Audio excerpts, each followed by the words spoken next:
Kumusta? Magandang umaga po sa ating lahat mga ka-farmers, mga ka-viewers from Luzon, Visayas at Mindanao, pati sa abroad at sa ibang bansa. So sa lahat kong mga subscriber, mga viewers, sharer at commentator, maraming salamat po no, sa patuloy ninyo na pagpanood no, sa ating mga video. So malaking bagay na po, lalo na sa mga solid nating mga supporter na hindi nag-escape no, sa mga ads natin. So doon po kami masaya mga ka-farmers, kasi sa mga ads na meron kami sa aming mga channel, doon kami kikita.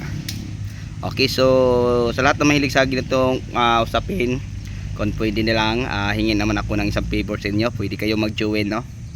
So pag halimbawa kayo mag-join sa aking munting YouTube channel, may kunti kayong babayaran sa loob ng isang buwan. Ang purpose dyan mga ka-farmers, kung mayroong akong mga tutorial katulad nito, kayo ang unang makakita no. So ipapadala sa inyo no ni YouTube para i-notify kayo para mapanood niyo ang mga video tutorial. So mga ka-farmers, mga ka-viewers, lalo na sa mga baguhan at wala pang alam kung paano magpunla at ano ang mga gagamitin o i-apply sa ating punla parang lumaking malusog o healthy. Okay.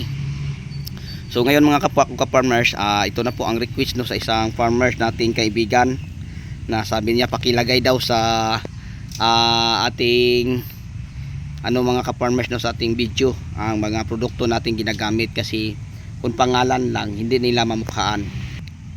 Yes, tama po siya no, hindi niyo mamukhaan. So ngayon mga ka-farmers, dahil seryoso siyang nagtatanong sa atin at gustong matuto sa mga pamamaraan o kaalaman na palagi kong ibinahagi sa aking munting YouTube channel. So ngayon ito na.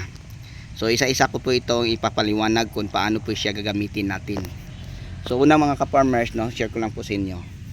Ito po ang ating ginagamit na Nutriplant SL. Yun po ang ating seed treatment. Okay? Nutriplant SL seed treatment, produkto sa Amway Philippines. So ang Nutriplant SL mga ka-farmers, share ko lang po sa inyo kung paano siya gagamitin. Once na maisalang na natin ang ating mga buto ng talong no, sa seedling tree, yan, malagyan na natin ng isang buto bawat butas. Pag halimbawa ay mayroon kang isang lata tapos naisalang mo na lahat, so i-apply mo siya no, 1 liter 1 ml. So kung ang knapsack sprayer na gagamitin mo ay 16 liters, pwede ka sa 16 ml, parang madali lang no, matatandaan.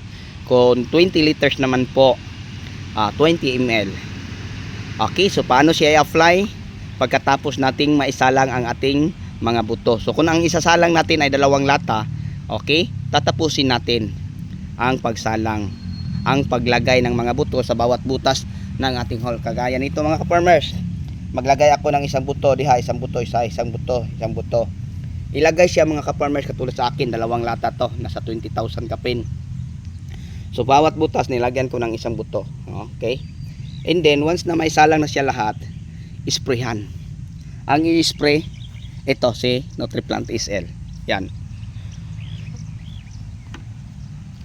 Yun po no mga ka-farmers.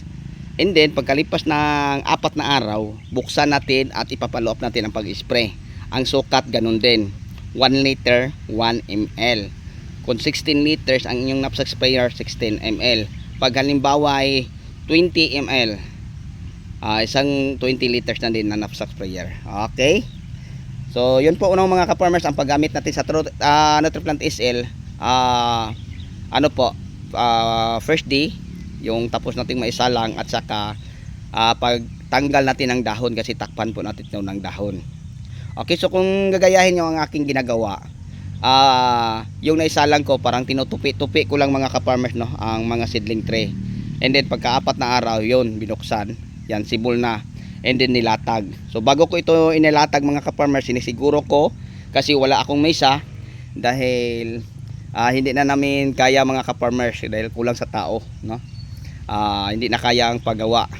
So ang ginagawa namin nilatag, and then yung nilalatagan natin, pinapataas natin ng kunti parang weight katulad yan.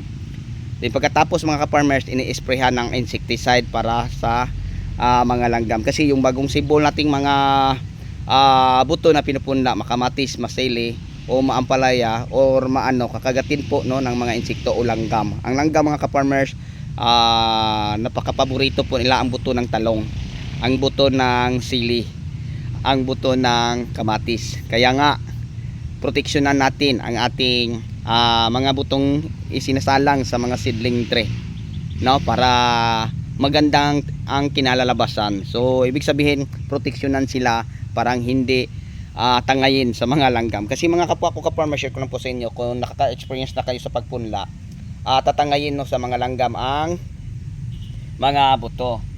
So pag tangayan mga ka-farmers, hindi magandang tingnan, hindi uniform.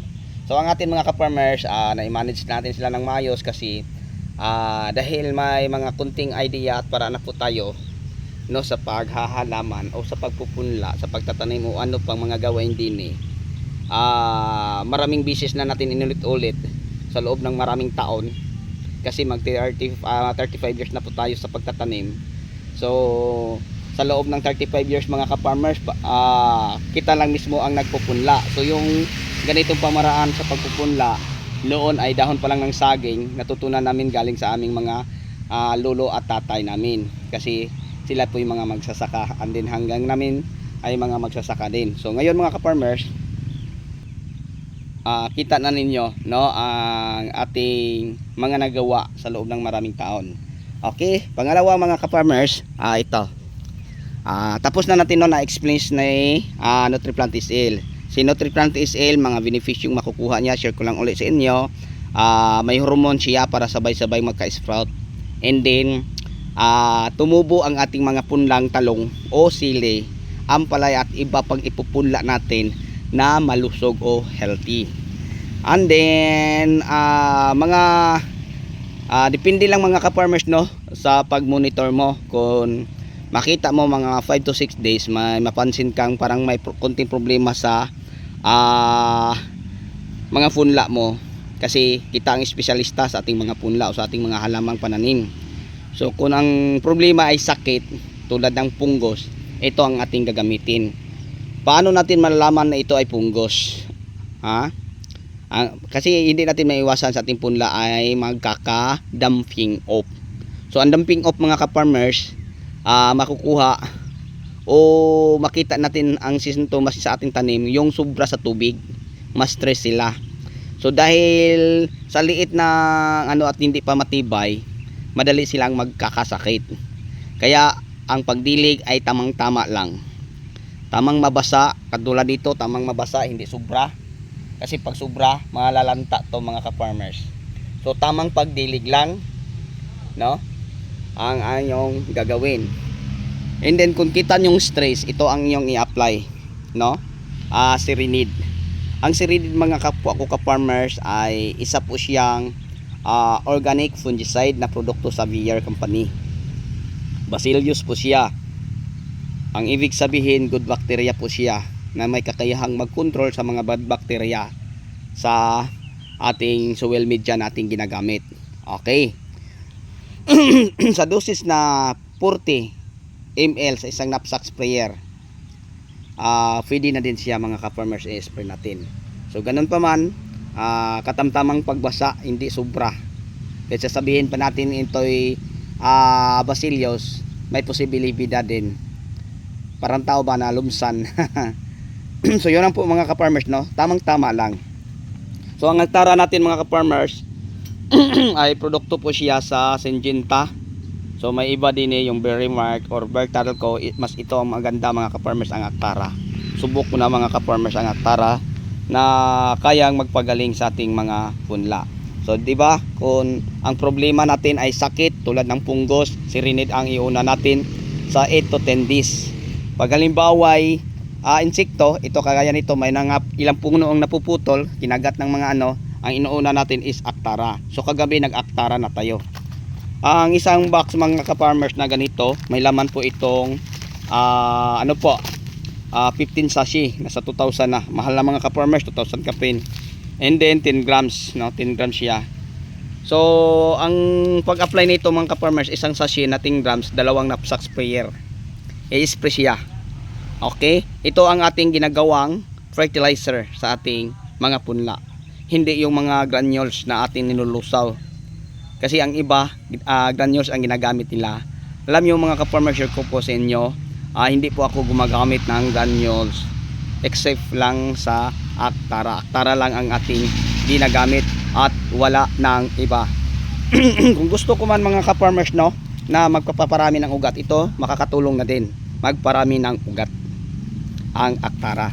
So benefisyong makuha sa Actara, ng una, kasi foliar insecticide siya, may protection siya laban sa mga sewing and sucking insect na mga insekto. Kasi pag halimbawa ito ay may bilog na dahon, no, na kasing laki ng dahon ng kalamunggay o ano, dadapuan na ito ng whitefly, no, at saka leaf miner.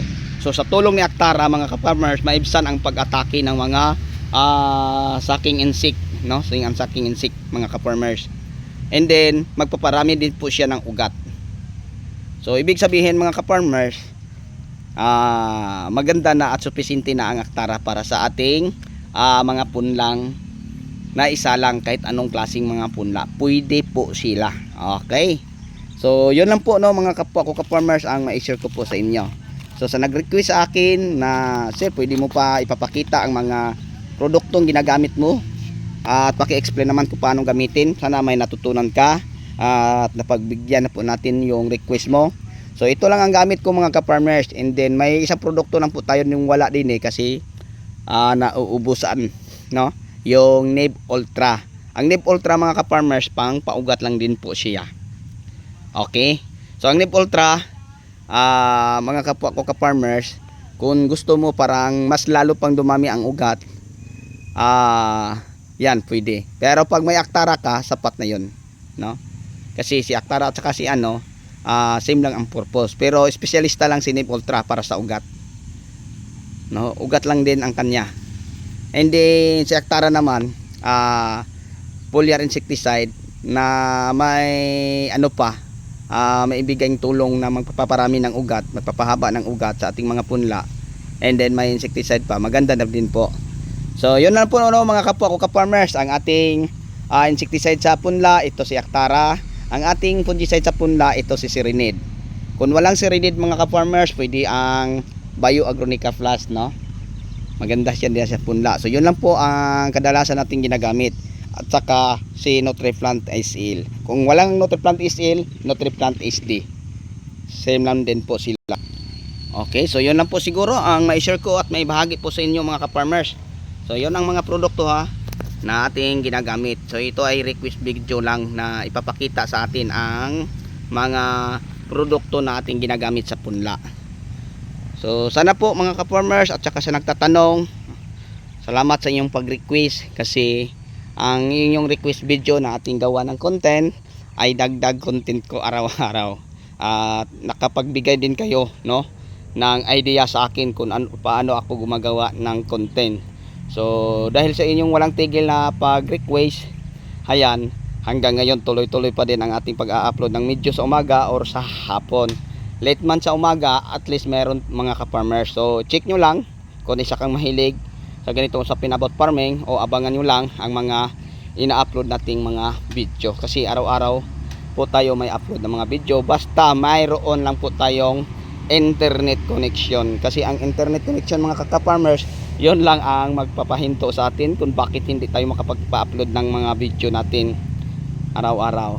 Okay, so yun lang po mga ka-farmers. And then abangan nyo lang mga kapwa ko ka-farmers, kasi nakapag-Actara na po tayo kagabi. 3 sasi ang inaubos dito. Nasa 28,000 kapin po ito ka seedling, ka puno, no, ang ating punla.